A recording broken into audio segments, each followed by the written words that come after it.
વીજ પુરવઠાની સમસ્યા યથાવત, નાગરિકો પરેશાન। છેલ્લે લગભગ 20 દિવસ અગાઉ અમે અહીંયા ભુજની જે વીજ તંત્ર સંબંધિત સમસ્યાઓ માટે રજૂઆત કરી હતી, એનામાં અમુક જ પ્રશ્નોનું નિરાકરણ થયો છે, બાકીના પ્રશ્નો હજી પણ યથાવત છે। લો વોલ્ટેજની જે સમસ્યા છે એ સમગ્ર શહેરમાં સતાવી રહી છે।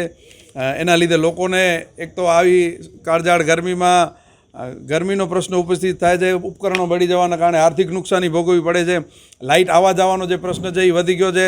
અગાઉ એક સમય હતો કે જ્યારે જીબી કે પીજીવીસીએલ છે એ એક સેવાનું માધ્યમ હતું, પરંતુ આજે આ એકદમ વેપારી સંસ્થા બની ગઈ છે, કોર્પોરેટ કંપની છે। 8 રૂપિયા યુનિટનો ચાર્જ લે છે, 1-2 દિવસ નીકળી જાય બિલ ભરવામાં તો કનેક્શન કાપવા માટે તૈયાર રહે છે।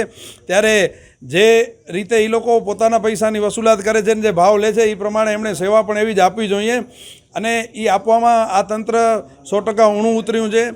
આજે ભુજના લગભગ વિસ્તારોમાં પ્રશ્ન જ્યારે વિકટ બન્યો છે ત્યારે અમે રજૂઆત કરી છે કે તાત્કાલિક આનો નિરાકરણ કરવામાં આવે। જ્યાં હાઈ ટેન્શન લાઈનો નાખવાની જરૂર છે એ નાખવામાં આવે, જ્યાં ટ્રાન્સફોર્મર મોટા કરવાની જરૂર છે એ કરવામાં આવે, કેબલ બદલાવાની જરૂર છે એ કરવામાં આવે, મોન્સૂન માટેની જે તૈયારીની કામગીરી છે એ ક્યાંય નથી તો એ કરવામાં આવે।